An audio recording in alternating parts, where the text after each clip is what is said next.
ہے۔ میرے اور آپ کے آقا و مولا نبی رحمت صلی اللہ علیہ وسلم آپ امام الانبیاء ہیں۔ حضور کا فخر کہ آپ نے سر کی آنکھوں سے رب کا جمال دیکھا۔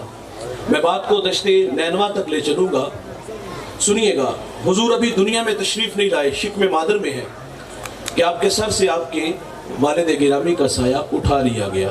یہ اس وقت ہوا جب حضرت عبداللہ رضی اللہ تعالیٰ عنہ شادی کے کچھ عرصہ بعد تجارت کے لیے ملک شام گئے اور وہاں سے واپس عبد المطلب کے ننہال یثرب آئے۔ یثرب بیماریوں کا گھر تھا، آئے اور بیمار ہو گئے۔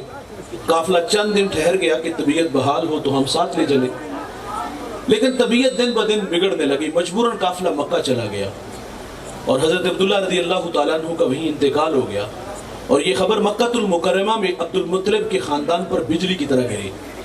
سید آمنہ رضی اللہ تعالیٰ عنہ نے ابھی اپنے ماہ تمام کو جی بھر کے نہیں دیکھا تھا، یار ان کا جی چاہتا تھا کہ میں اڑ کے یثرب چلی جاؤں، مٹی کے اس تودے کو دیکھوں اور اس کی خاک کو اپنی آنکھوں کا سرما بناؤں، لیکن جس امانت کا آپ کو امین بنانا تھا اس کی حفاظت کے ذمہ نے حضرت آمنہ کو روک لیا۔ حضور ابھی دنیا میں تشریف نہیں لائے، شکم مادر میں ہے کہ آپ کے سر سے آپ کے والد کا سایہ اٹھا لیا گیا۔ آپ در یتیم پیدا ہوئے۔ میرے نبی کی عمر 6 سال ہوئی، چلنے پھرنے کے قابل ہوئے، سفر کی صحبتیں سہنے کے لائق ہوئے تو سید آمنہ نے من کی کہانی اپنے سسر جناب عبد المطلب سے کہہ ڈالی کہ 6 سال جدائیوں میں گزار دیے، اگر آپ رخصت عنایت کرو تو آرزو ہے اس خاک کو آنکھوں کا سرما بنا لوں۔ تو آپ نے اپنی جوان سالہ بہو سید آمنہ رضی اللہ تعالیٰ عنہ کو رخصت دی اور ساتھ ایک خادمہ ام ایمن کو بھیج دیا۔ یہ نفوس قدسیہ مکہ سے یثرب آئے، 1 مہینہ یا کچھ دن زیادہ وہاں ٹھہرے اور پھر وہاں سے لوٹ آئے۔ اس کی وجہ یہ تھی کہ جو بھی آتا حضور کو دیکھتا، پیشانی میں نبوت کا نور دیکھتا تو برملا کہتا کہ یہ تو اس امت کا نبی ہے۔ لوگوں کا جمگٹھا ہوا۔ سید آمنہ فرماتی دل میں خوف پیدا ہوا کہ کہیں یہ میرے بیٹے محمد کو غزن نہ پہنچائے۔ فرماتی اس خوف نے مجھے واپس پلٹنے پہ مجبور کیا۔ آدھا سفر طے ہو گیا، آدھا سفر ابھی باقی تھا۔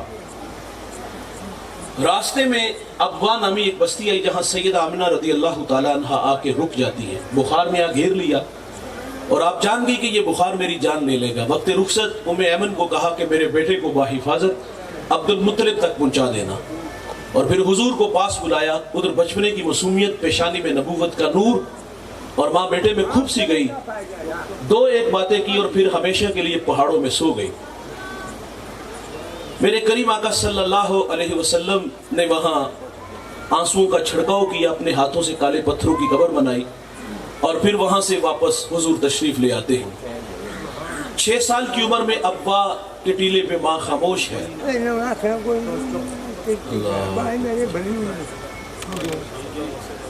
یہ ثانوی سائن بنا جی سنیے گا، جی سنیے گا، تھوڑا سا مشکل تو ہوتا ہے لیکن چلیں کوشش کریں گے۔ تو 6 سال کی عمر میں ابا کے ٹیلے پر ماں خاموش ہو گئی۔ پھر کفالت کا ذمہ آپ کے دادا جان جناب عبد المطلب رضی اللہ تعالیٰ عنہ نے اٹھا لیا۔ کھانا کھاتے ساتھ بٹھاتے ہیں، سوتے ہیں تو پہلو میں لٹاتے ہیں۔ ذل کعبہ عبد المطلب کی مسند بچتی تھی جس پر بیٹوں کو بھی بیٹھنے کی جرت نہیں تھی۔ حضور لاڈلے بڑے تھے، دادے کی مسند پر جا کر بیٹھ جاتے۔ بے پناہ محبت وصول ہوئی، غم کی کہانی نہیں ٹوٹی بھائی، سیلاب نہیں تھما۔ 2 سال بعد آپ کے مہربان دادا جان کا انتقال ہو گیا۔ راوی لکھتا ہے جب مکے کے بازار سے یہ جنازہ اٹھا، آگے آگے جنازہ اور پیچھے پیچھے رسول اللہ تھے، اور اپنے دادے کی جدائی میں حضور نے وہاں آنسو بہائے۔ پھر کفالت کا ذمہ چچا جناب ابو طالب نے اٹھا لیا۔ بڑی محبتیں میری، کھانا کھاتے ہیں ساتھ بٹھاتے ہیں، سوتے ہیں تو پہلو میں لٹا لیتے ہیں۔ زندگی میں امتحان بڑے آئے دوست، عام الحزن آیا، غم کا سال جس میں شفیق چچا اور آپ کی رفیقہ حیات حضرت خدیجہ رضی اللہ تعالی عنہ کا انتقال ہو گیا۔ اس سال کا نام غم کا سال تھا۔ حضور گھر میں ہی لگ کے بیٹھ کے پھر کار نبوت کی ذمہ داریاں میرے نبی کو میدان عمل میں لے آتی ہیں۔ اب کبار قوم کے رویے بدل چکے تھے۔ حضور لا الہ کی دعوت دیتے ہیں، وہ کانٹے بچھاتے ہیں، گڑھے کھودتے ہیں، اوجریاں پھینکتے ہیں، گلے میں رسی ڈال کے تو دیتے ہیں۔ مکہ والوں نے جزاک اللہ جی بہت شکریہ، مکہ والوں نے بہت دکھ دیے، عام الحزن آیا۔ 3 سال شب ابی طالب میں معصور رہے، سوشل بائیکاٹ ہوا، ماؤں کی چھاتیوں سے دودھ خشک ہوا، بچے بھوک کی وجہ سے روتے ہیں تو مائیں منہ پہ تھپڑ نہیں مارتی، بس اتنا کہہ کے چپ کرا دیتی ہیں کہ اگر بچوں تمہارے رونے کی آواز کافروں نے سنی تو وہ تمہارے نبی محمد کو تانے دیں گے۔ بچے خاموش ہو جاتے ہیں۔ صحابہ کہتے ہیں ہم نے پتے کھا کے گزارا کیا، چمڑے بھگو بھگو کر کے گزارا کیا۔ ایک صحابی کا بیان پڑا، وہ کہتے ہیں مجھے اتنی شدت کی بھوک لگی ہوئی تھی کہ میرا ایک گیلی جگہ پہ پاؤں آیا، نہ جانے وہ کیا تھا، اٹھایا کھا لیا، آج تک یہ خبر نہیں کہ وہ چیز ہے کیا تھی۔ حضور طائف چلے گئے، وہ پڑھے لکھے لوگ ہیں، میں انہیں بات سناتا ہوں، انہوں نے بھی دعوت کو مسترد کیا۔ حضور فرماتے میں آیا، میں نے تمہیں اپنی بات سنائی، تمہاری قسمت تم نے اس کو قبول نہیں کیا، لیکن میرے آنے کی خبر مکہ کے لوگوں کو نہ دینا، وہ مجھے زیادہ تکلیف دے گا۔ انہوں نے کہا ہم تو اس کی تشریف کریں گے۔ سنیے گا دوست، حضور طائف سے واپس تشریف لائے، طائف کا بازار اور 2 رویا کے تارے، اوباش لڑکے اور ان کے ہاتھوں میں پتھر۔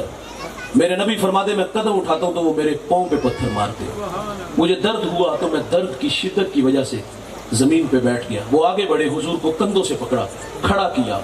حضور فرماتے میں دوسرا قدم اٹھاتا ہوں تو وہ میرے دوسرے پاؤں پہ پتھر مارتے ہیں۔ حضور کا بدن لہو لہان ہو گیا۔ جوانوں، اس دین کی بنیادوں میں پیغمبر کا خون ہے۔ یہ دین بڑی محنت